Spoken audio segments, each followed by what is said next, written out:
오늘 본문에도 나오지만 여러분, 희년이라는 것을 성경 속에서 들어보시거나 보신 적이 있으시죠?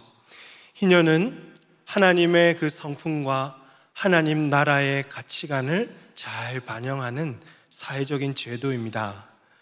희년은 히브리어로 요벨이라는 단어를 사용하고 있는데요, 뜻은 순양의 뿔, 나팔이라는 뜻이 있습니다. 희년은 한자로 기쁠 희자에 또 해 년자를 사용해서 기쁨의 해, 자유의 해, 해방의 해라는 의미도 있습니다. 여기서 말하는 자유와 해방은 특히 이 백성들이 가지고 있던 빚으로부터의 자유와 해방을 말합니다. 우리도 사는 동안 이런저런 이유로 빚을 지고 살아가죠.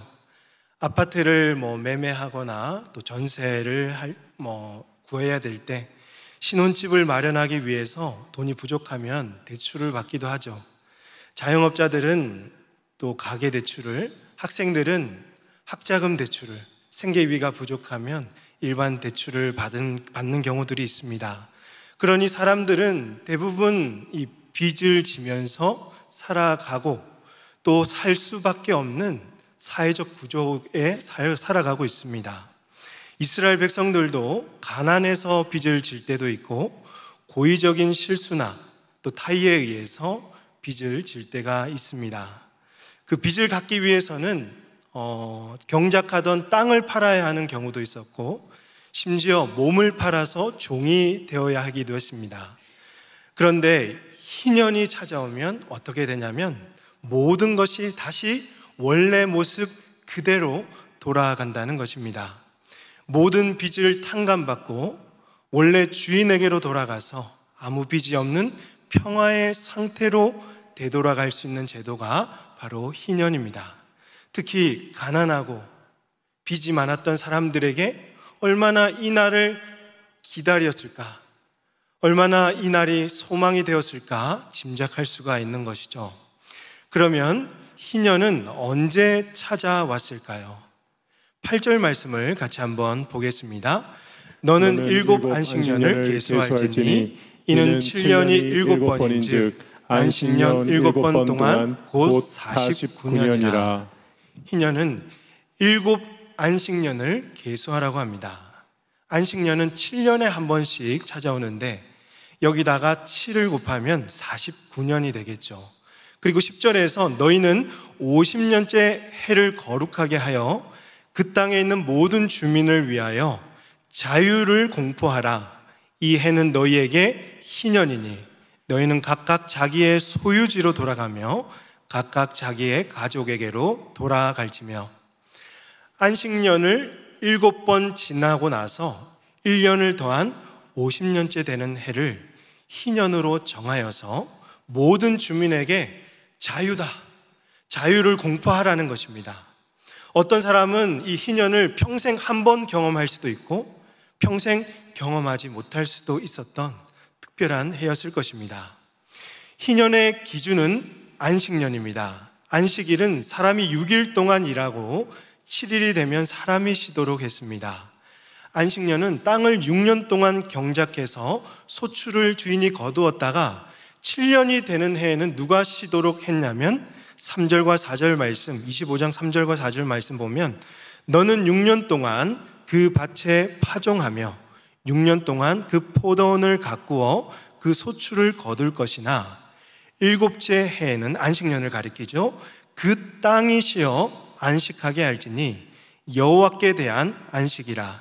너는 그 밭에 파종하거나 포도원을 가꾸지 말며. 바로 안식년에는 땅이 쉬도록 했다는 것이죠. 왜 땅이 쉬도록 했냐면 출애굽기 23장 10절 말씀을 보시면 너는 6해 동안은 너희 땅에 파종하여 그 소산을 거두고 7째 해에는 갈지 말고 묵혀두어서. 그 다음 구절 같이 읽어볼까요? 시작. 내 백성의 가난한 자들이 먹게 하라. 그 남은 것은 들짐승이 먹으리라. 내 포도원과 감람원도 그리 할지니라. 땅이 쉬도록 하는 이유는 가난한 백성들이 먹을 수 있도록 안식년에는 소출을 거두지 마라라는 것입니다. 밭주인이 매년마다 이 소출을 거두어서 자기 혼자 잘 먹고 잘 사든지 혼자 땅을 독점하여서 부자가 되는 것을 하나님께서 지금 막으시는 것이죠. 가난한 사람들이 다시 회복할 수 있도록 살 길을 열어두신 것입니다. 그러므로 안식년이 주는 의미는 땅의 주인은 이 밭주인이 아니라 하나님이시라는 것입니다. 땅의 모든 역사를 우리 하나님께서 다스리고 주관하고 계신다는 것이죠. 이어지는 9절 말씀, 25장 9절에서는 희년의 시작일을 알리고 있습니다. 일곱째 달 여름날은 속죄일이니 너는 뿔나팔 소리를 내되 전국에서 뿔나팔을 크게 불지며. 이 날은 유대인의 큰 절기인 대속죄일입니다. 음력으로는 7월 10일, 유대인 달력으로는 새해 초인 1월 10일을 가리키는데, 이 날은 이스라엘 공동체의 모든 죄가 사해지는 날입니다. 이 대속죄일에 관련된 영상이 있어서 잠시 보도록 하겠습니다. 회일 제사장이 안내하고 함께하는 대속죄일. 어서 오게. 마침 오늘은 1년에 딱 한 번 있는 특별한 제사를 드린 날이지.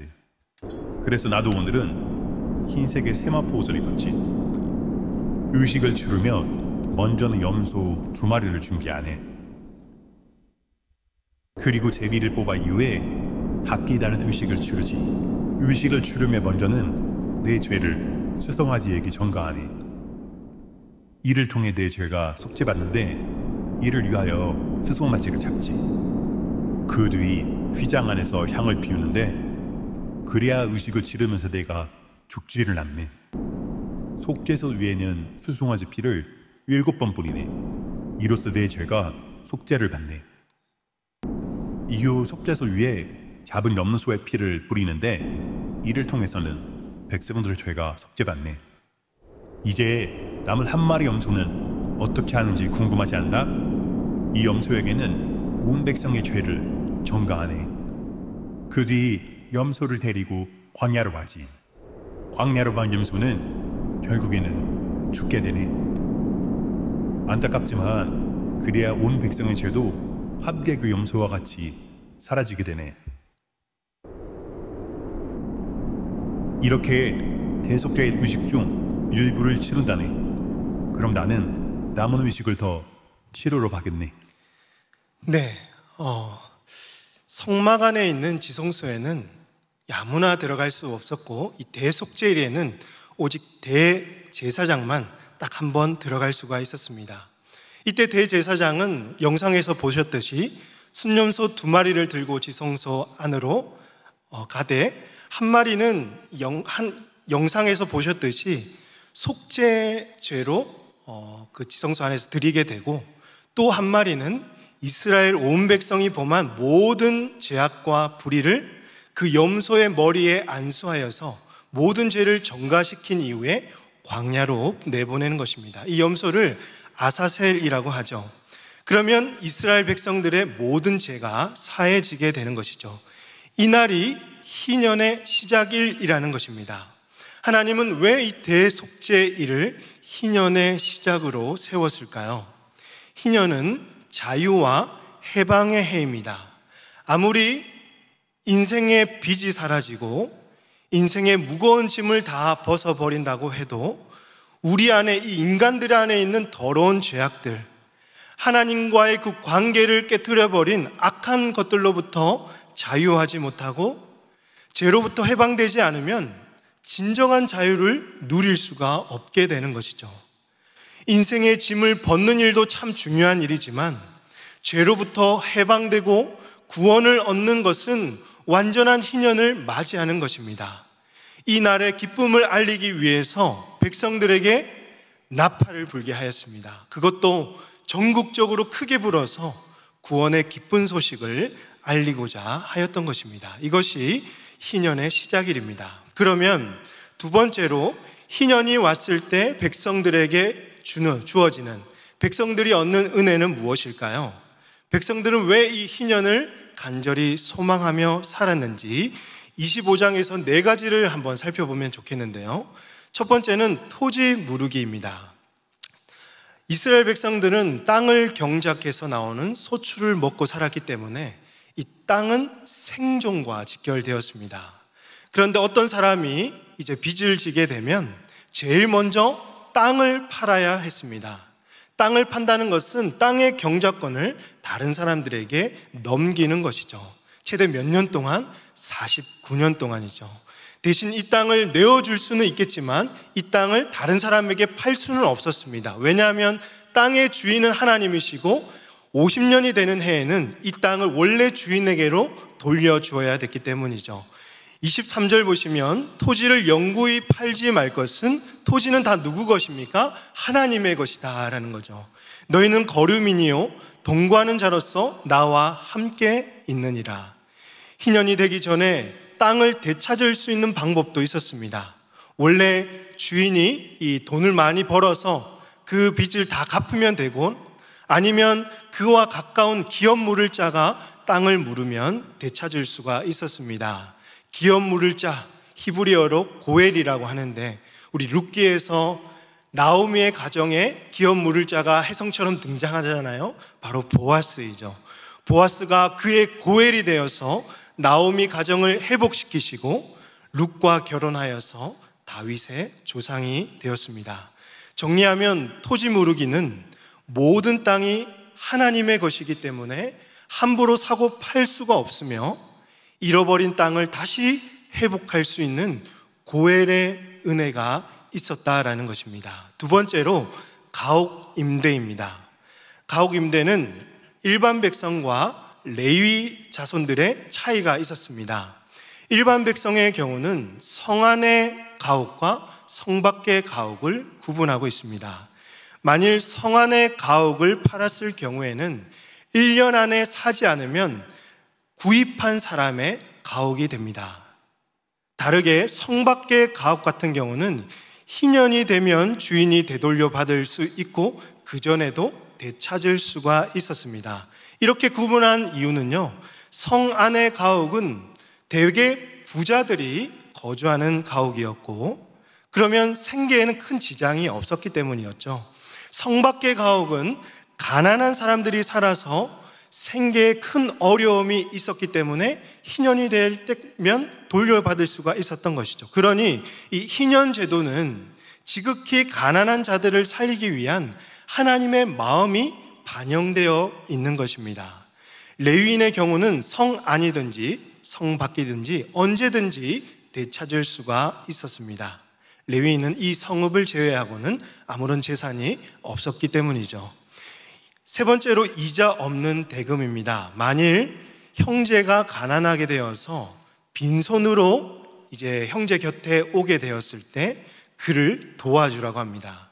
그에게는 이자도 받지 말고, 그리고 돈을 빌려주더라도 이자를 받는 목적으로, 내가 유익을 얻겠다는 목적으로 빌려주지 말라고 하고 있습니다.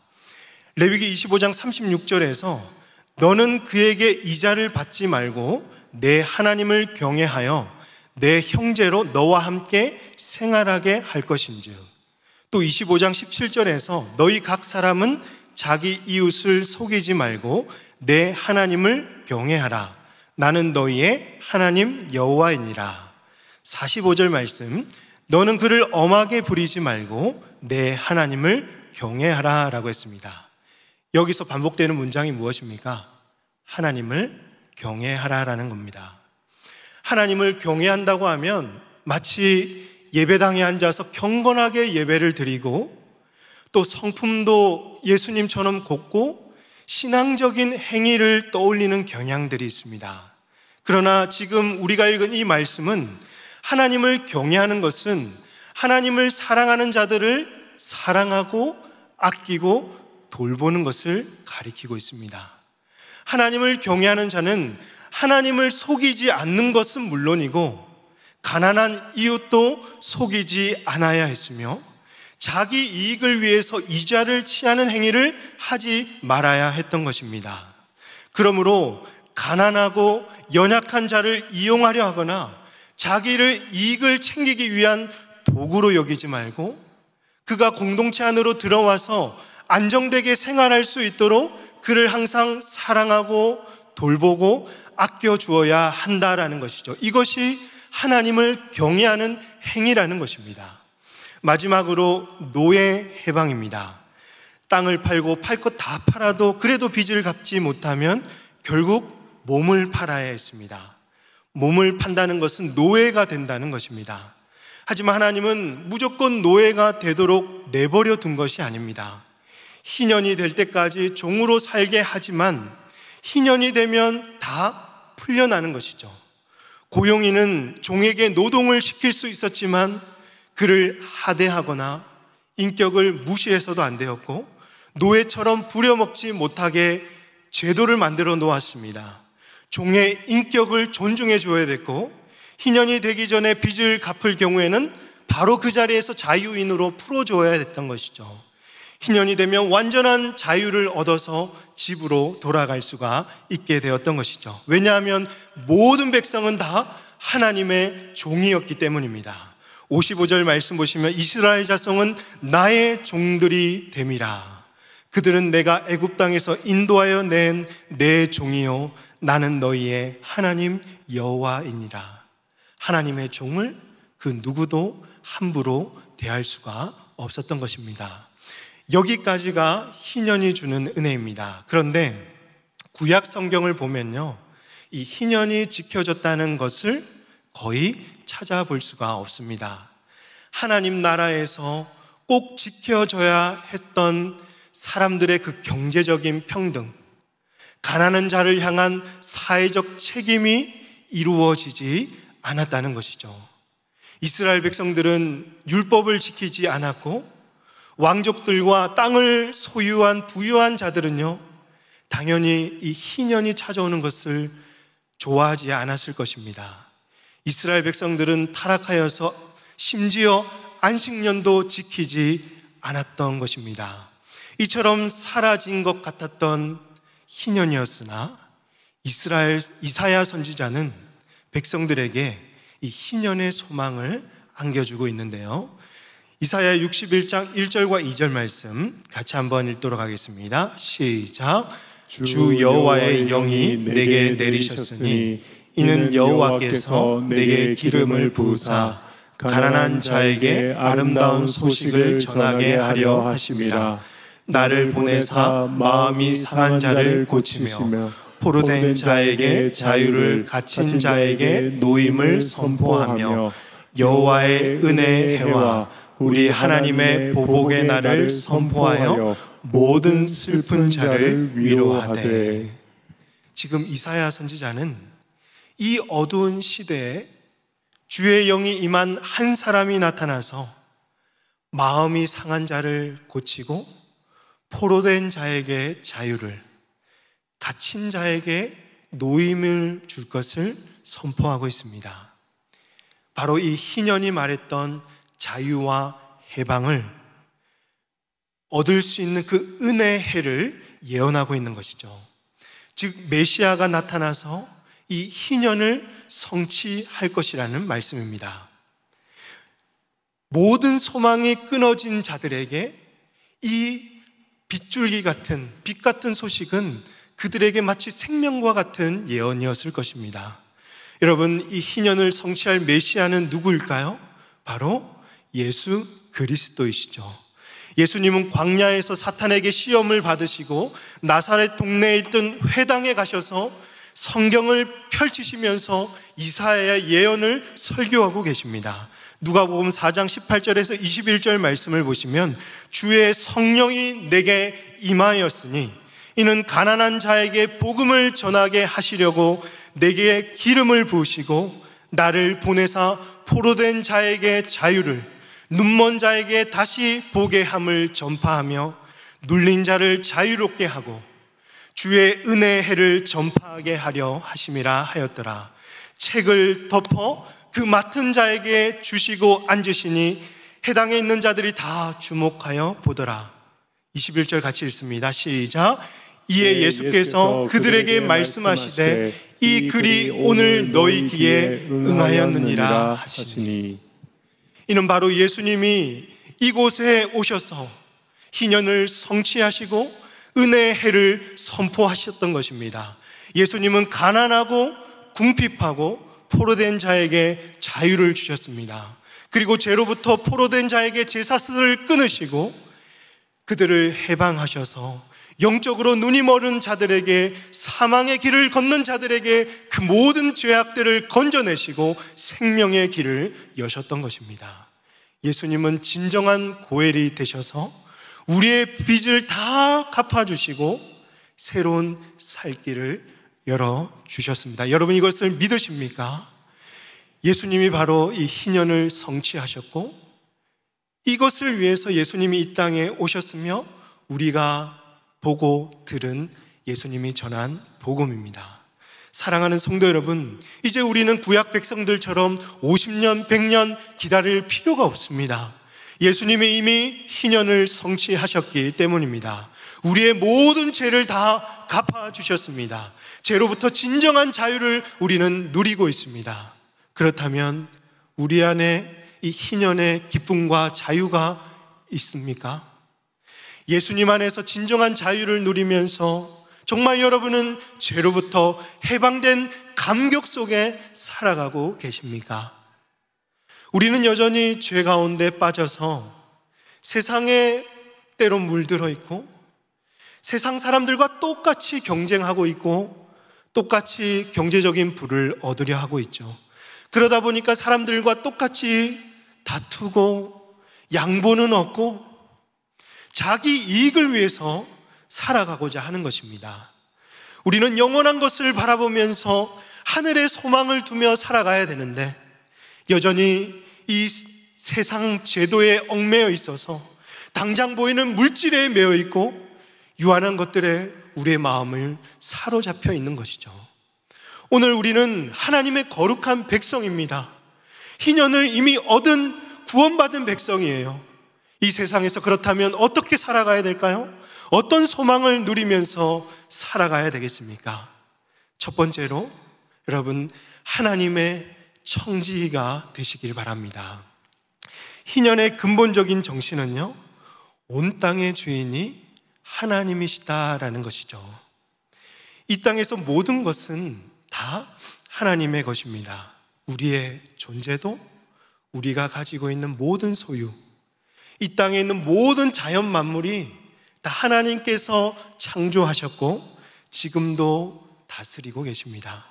그 가운데 하나님은요, 우리를 청지기로 부르셨습니다. 청지기가 여러분 뭐 하는 사람들이죠?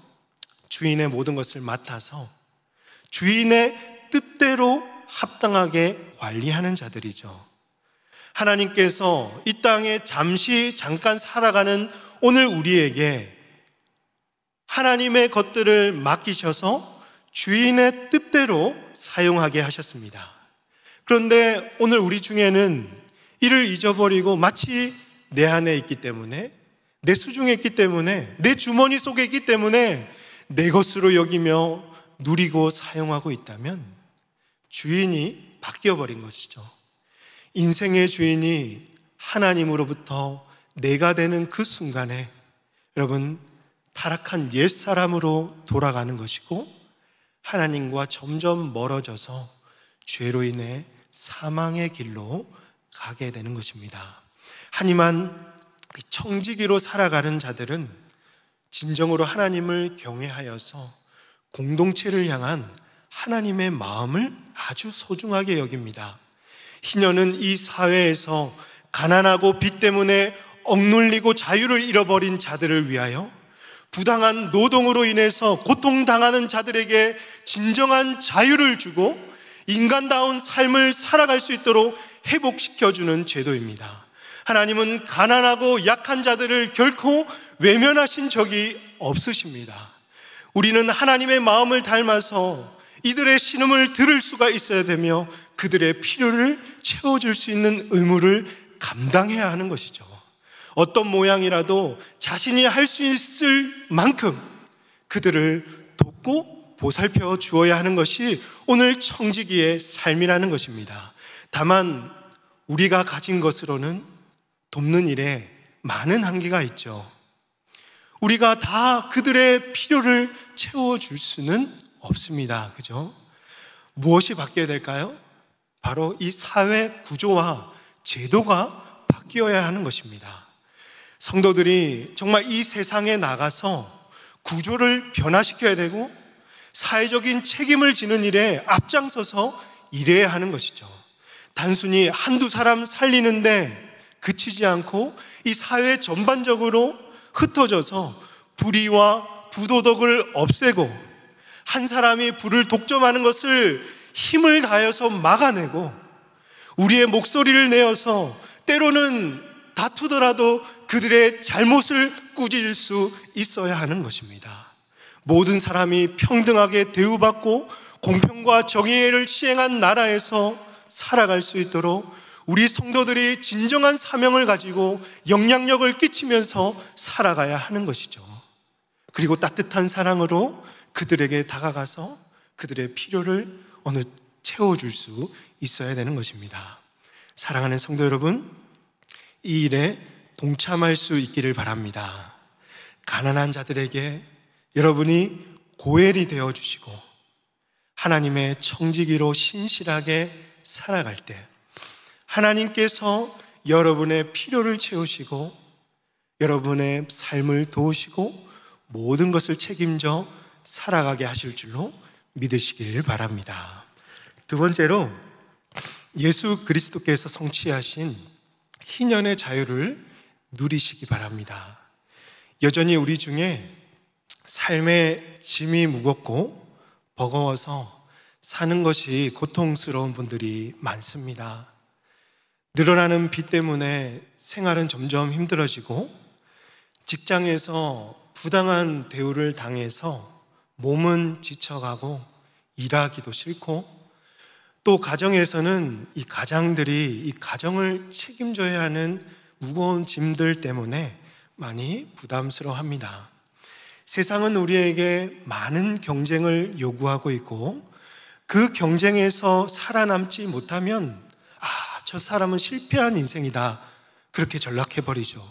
지금도 이런 무거운 짐 때문에 좌절하고 낙심하고 믿음이 흔들리는 사랑하는 성도 여러분, 우리 주님의 말씀에 귀를 기울이시기 바랍니다. 마태복음 11장 28절에서 수고하고 무거운 짐진 자들아 다 내게로 오라 내가 너희를 쉬게 하리라. 그리스도께서 우리를 자유롭게 하려고 자유를 주셨어요. 그러므로 굳건하게 서서 다시는 이 세상의 그 종의 멍에를 매지 말고 누구의 멍에를 매라고 하십니까? 나는 마음이 온유하고 겸손하니 나의 멍에를 메고 내게 배우라. 그리하면 너희 마음이 쉼을 얻겠다라고 말씀하고 있습니다.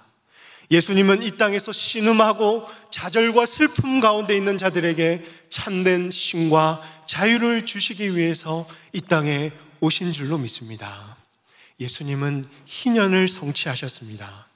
그러므로 사랑하는 성도 여러분, 그리스도 안에서 참된 자유를 누리시기 바랍니다.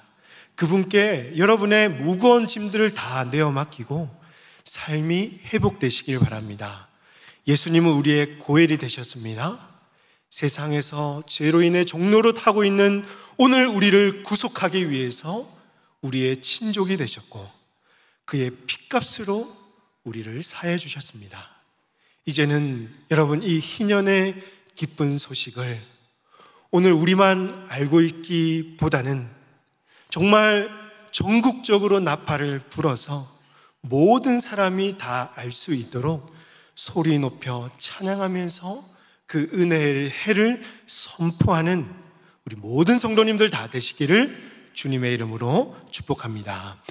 마지막으로 장차 완성될 희년을 소망하면서 세상의 소망을 전하는 자들이 되시기 바랍니다.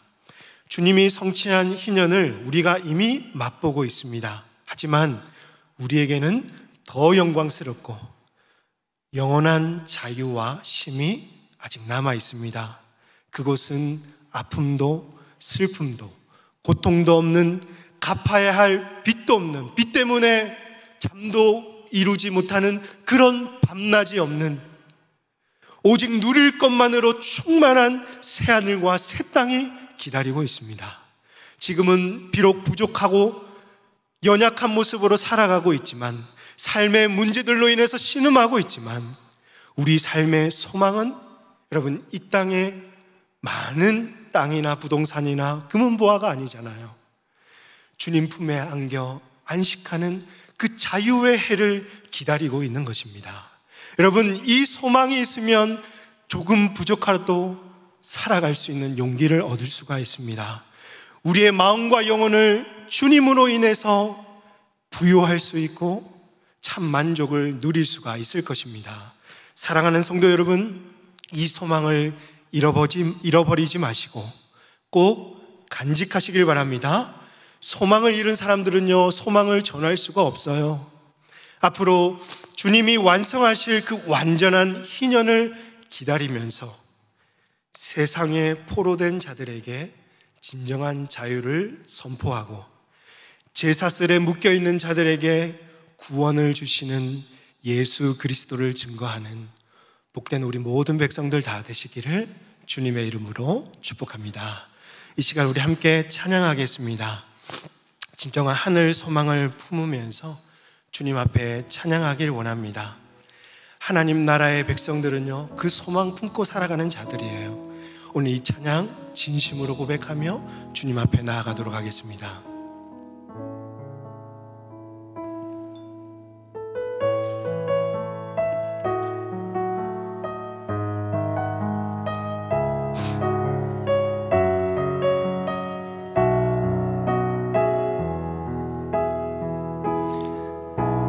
지금은 비록 땅을 벗하며 살지라도 내 영혼 저 하늘을 디디며 사네. 내 주님 계신 눈물 없는 곳, 저 하늘에 숨겨둔 내 소망이 있네. 보고픈 얼굴들, 그리운 이름들 많이 생각나. 때론 가슴 터지도록 기다려지는 곳, 내 아버지 넓은 품 날 맞으시듯 저 하늘에 쌓둔 내 소망이 내 주님 그 나라에 이를 때까지 순례의 걸음 멈추지 않으며 어떤 시련이 와도 나 두렵지 않네. 주와 함께 걷는 이 길에 나 지금은 비록 땅을 벗하며 살지라도 내 영혼 저 하늘을 디디며 사네. 내 주님 계신 눈물 없는 곳, 저 하늘에 숨겨둔 내 소망이 있네. 보고픈 얼굴들, 그리운 이름들 많이 생각나. 때론 가슴 터지도록 기다려지는 내 아버지 넓은 품 날 맞으시듯 저 하늘에 쌓둔 내 소망이 있네. 주님 그 나라에 이를 때까지 순례의 걸음 멈추지 않으며 어떤 시련이 와도 나 두렵지 않네. 주와 함께 걷는 이 길에 주님 그 나라에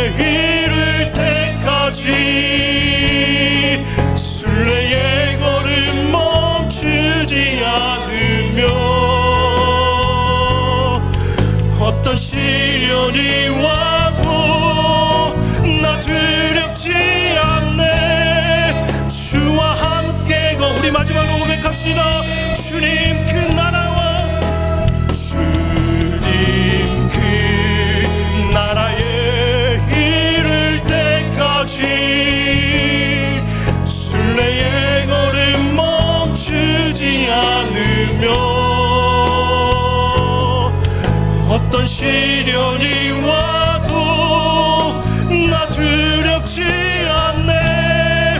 주와 함께 걷는 이 길에. 우리 시간에 함께 기도하기 원합니다. 가난하고 약하고 고아와 가부의 아버지가 되시는 우리 하나님, 성경은 그들을 결코 외면하지 않으시고 그들의 아버지, 그들의 친구가 되신다고 말씀하고 계십니다. 이런 하나님을 믿고 때론 우리 가운데 가난에, 질병 가운데 여러 가지 어려움과 인생의 문제들로 주저하고 낙심하고 있는 그 순간에도 우리를 회복시키고 다시 살리시는 하나님을 바라볼 수 있기를 원합니다. 하나님의 일을 맡은 청지기로서 주님의 뜻에 맞게 일할 수 있는, 그리고 주님의 뜻에 합당하게 사용할 수 있는 자들이 되게 하여 주시옵소서. 허물과 죄로 죽었던 저희들이 예수님이 이루신 희년의 자유를 누리게 하시고 장차 완성될 희년을 소망하며 세상에 소망을 전하는 복된 성도들 되게 해달라고 이 시간 주님 앞에 기도하며 나아가도록 하겠습니다. 기도하십니다. 하나님 아버지, 주님 앞에 간절한 은혜와 사랑을